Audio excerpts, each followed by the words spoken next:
Sa pagpapatuloy ng seryeng Wanted President, sunod namang sumalang si Davao City Mayor Rodrigo Duterte. Paninindigan ni Duterte, disiplina ang kailangan para makaahon sa kahirapan ng Pilipinas. Isinusulong din niya ang death penalty. May panukala rin si Duterte pagdating sa agawan ng teritoryo ng Pilipinas at ng China. May report si Mel Chanco. Si Mayor Rodrigo Duterte, kilalang matinding magmura. Kalukuhan yan.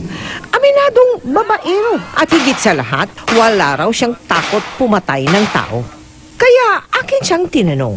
Do you believe that the president will be the father of the nation and therefore a role model for the citizens? Yeah, but to copy the good side, leave the bad side. So if you become president, you will still believe in the rule of law I and cannot govern a country without following the law.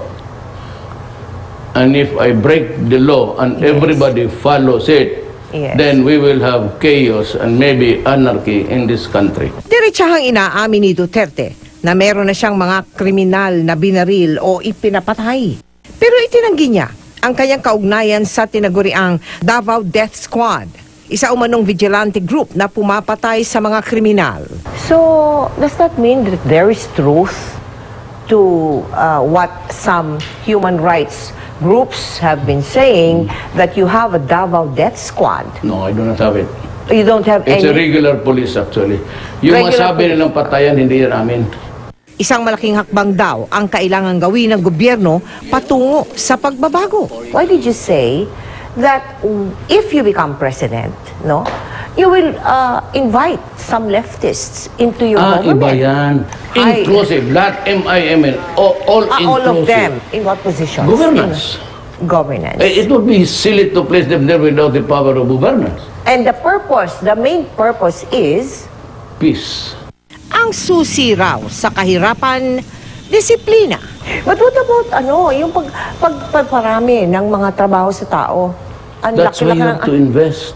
Oh, And the paano? secret of investment is actually law and order. At para maipatupad ito, Sir, you are advocating for the return of the death penalty, Yes, correct? Yes. We're trying to protect the society. We have to have samples or examples. pagdating naman sa sigalo tungkol sa West Philippine Sea. Nakipag-usap sa inyo ang China. Ano ang inyong i-offer sa China? Pay us. Hati na lang tayo. Total, nobody claims that piece of property there. Then with joint exploration, ikaw yung magkapital, then maybe we can also have ours. We will provide the whatever you want for us to do. We can agree to earn money.